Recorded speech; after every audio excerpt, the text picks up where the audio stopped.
Hello everyone. Just अभी CA inter May 26 का में एफएमएसएम का एग्जाम होता है खत्म।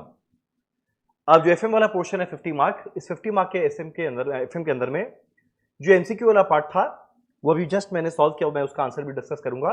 वो बहुत ही नॉर्मल और मतलब एकदम मैनेजेबल था और ढंग से शांति से अपना ठंडा दिमाग से करे तो एमसीक्यू वाला पोर्शन 15 मार्क मैनेजेबल था। अब जो डिस्क्रिप्टिव वाला पार्ट था उसके अंदर में मिक्स था, कुछ क्वेश्चन अच्छे थे, किसी में बड़ा अच्छा कंसेप्ट को चेक किया गया। तो ओवरऑल अगर फाइनेंशियल मैनेजमेंट का बात करें तो जैन 26 के पेपर के साथ कंपेयर करें तो ये पेपर उसके कंपैरिजन में रिलेटिवली नॉर्मल था। और जो स्टूडेंट लोगों से मेरा बात हुआ, जो स्टूडेंट फीडबैक आया, तो ये पेपर इजी नहीं था ना वेरी डिफिकल्ट, ये एक मॉडरेट टू डिफिकल्ट कैटेगरी या मॉडरेट कैटेगरी का पेपर था। एफएम वाला पार्ट, फाइनेंशियल मैनेजमेंट 50 मार्क वाला पार्ट। तो अब एक काम करते हैं, जो एमसीक्यू वाला पार्ट है उसका एक बार फटाफट आंसर डिस्कस करता है और कॉस्ट का जो एमसीक्यू था वो भी हम उसके बाद तुरंत बता देगा। और जरा अपना मैच कर लेना तुम लोग का एमसीक्यू कितना करेक्ट हुआ। तो सबसे पहले जो हमारा पहला क्वेश्चन था केस बेस्ड एमसीक्यू, इसके अंदर में 33 लाख दिया जा रहा है इंटरेस्ट, 11% डिबेंचर में, यानी डिबेंचर आया है 300 लाख का।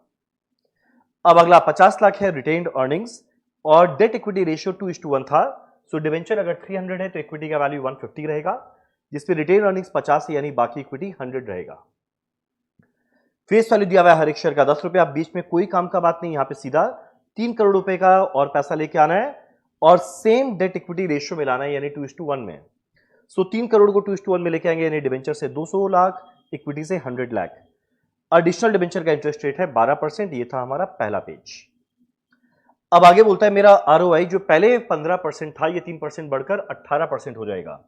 तो मेरा पहला बात, अब मेरा देखा कुल मिला के कैपिटल यहां पे 450 लाख था, 300 और आया, मतलब मिला के 750 लाख का था, जिसपे अब 18% कमाएंगे यानी ईबीआईटी 1.35 करोड़, 135 लाख।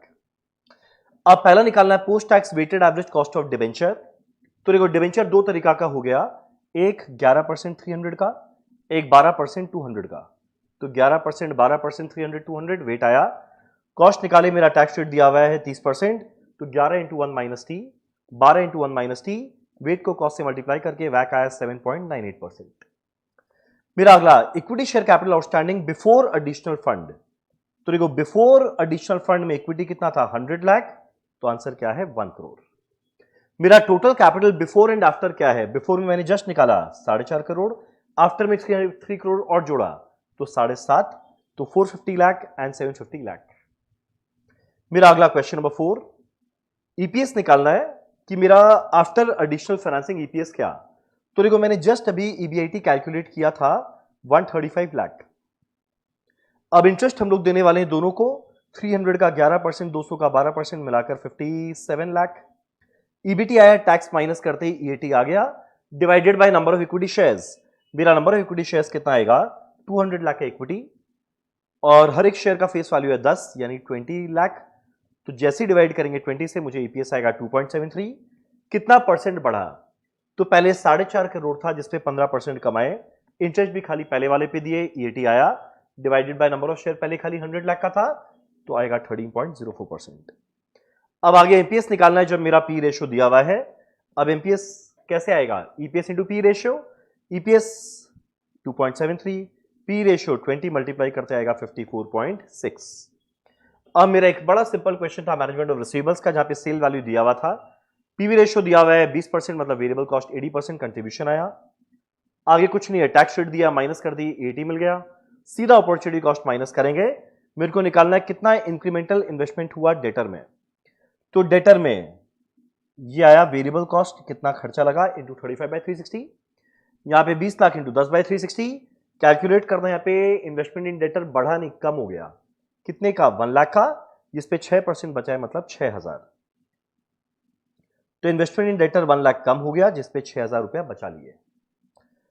मेरा अगला, हमारा क्वेश्चन के अंदर में बीटा आरएफ आरएम सब दिया हुआ है, मुझे के मिल गया, यानी मेरा रिक्वायर्ड रेट ऑफ रिटर्न वो आया हुआ है 25%, सॉरी वो आया हुआ है 20.4%, और 1 लाख रुपया लगा के 125 मिला यानी मैंने 25% कमाया। तो रिक्वायर्ड रेट ऑफ रिटर्न था 20.4, पर मैं कमाता हूं 25%, मतलब ये प्लान करने लायक है एकदम। तो रिक्वायर्ड रेट ऑफ रिटर्न क्या है 20.4 and the plan is worthwhile, करना बनता है।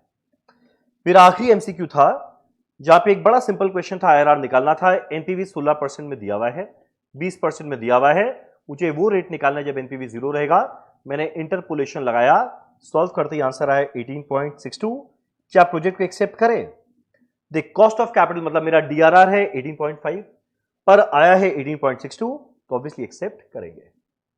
तो ये 15 मार्क का एफएम का एमसीक्यू था, जो I think which was not difficult, conceptual था, पर ठंडा दिमाग से किया जाए एग्जाम हो जाएगा। अब एक काम करते हैं, जो कॉस्ट का एमसीक्यू था वो मेरा ऑलरेडी किया हुआ है, हम तुम लोगों को सीधा आंसर मैच करवाता है, अपना केस स्लेट के साथ मैच करना। एक मशीन रेट पूछा है, when the artificial intelligence was not used, answer है 34 पर आवर। मेरा अगला जहां पे मुझे मशीन रेट निकालना था इंडिविजुअल जॉब का, तो आंसर ये रहेगा 63.14, 59.79 एंड 102। मेरा ओवरहेड पर मंथ निकालना था without the aid of artificial intelligence, answer है 51,000। मेरा अगले वाले का with the aid of AI, answer है 2,04,000। और मशीना रेट एज अ होल निकालना है, आंसर है 102 पर आर। मेरा क्वेश्चन नंबर 6 में कॉस्ट पर पैसेंजर किलोमीटर पूछा था 4.97। मेरा क्वेश्चन 7 में बीपी निकालने बोला था 1 करोड़। क्वेश्चन नंबर 8 में आरओक्यू निकालने बोला है 500 यूनिट्स। क्वेश्चन 9 में वेज रेट पर आर निकालने बोला है 160। क्वेश्चन 10 में सेलिंग प्राइस निकालने बोला है जॉब का 218750। अब अगला इंटर प्रोसेस प्रॉफिट का क्वेश्चन आया क्वेश्चन नंबर 11 में 60 लाख, जो पहला प्रोसेस से जो सेकंड प्रोसेस से एफजी में जा रहा है। मेरा अगले वाले का आंसर ये है 25,32,500। टोटल प्रॉफिट कमाया 7,50,000। प्राइम कॉस्ट का वैल्यू है 55 लाख एंड आखिरी amount of profit included in closing stock है 90,000। सो उम्मीद करता है तुम लोग का एग्जाम अच्छा गया होगा। जिन्होंने बड़ा अच्छा कंसेप्ट के साथ पढ़ाई किया और बड़ा ढंग से एग्जाम में नर्व्स को कंट्रोल करके एग्जाम दिया, तो आई थिंक ये पेपर मैनेजेबल था। एफएमएसएम एंड कॉस्ट तो चलो इजी टू मॉडरेट कैटेगरी था, पर एफएमएसएम का पेपर ये मैं नहीं बोलूंगा बहुत ज्यादा इजी था या बहुत डिफिकल्ट था, मॉडरेट पेपर था, कंसेप्ट क्लैरिटी इंपॉर्टेंट था। चलो डन, चलो बस इसी के साथ तुम लोग का फाइनली सी इंटर May 26 का एग्जाम होता है खत्म। जिनका एग्जाम फैंटास्टिक गया, फटाफट अपना लाइफ एंजॉय करो, आईटीओटी जरूर करना कि उसके बिना आर्टिकलशिप शुरू नहीं होगा। और जिनका exam as per your satisfaction नहीं गया और लग रहा है कि बाई चांस क्लियर हो पाए या ना हो पाए, तो आई थिंक 2-3 दिन का ब्रेक लो, फिर वापस से एक बार थोड़ा रिज्यूम पढ़ाई करना स्टार्ट करना। चलो done, thank you so much, bye bye.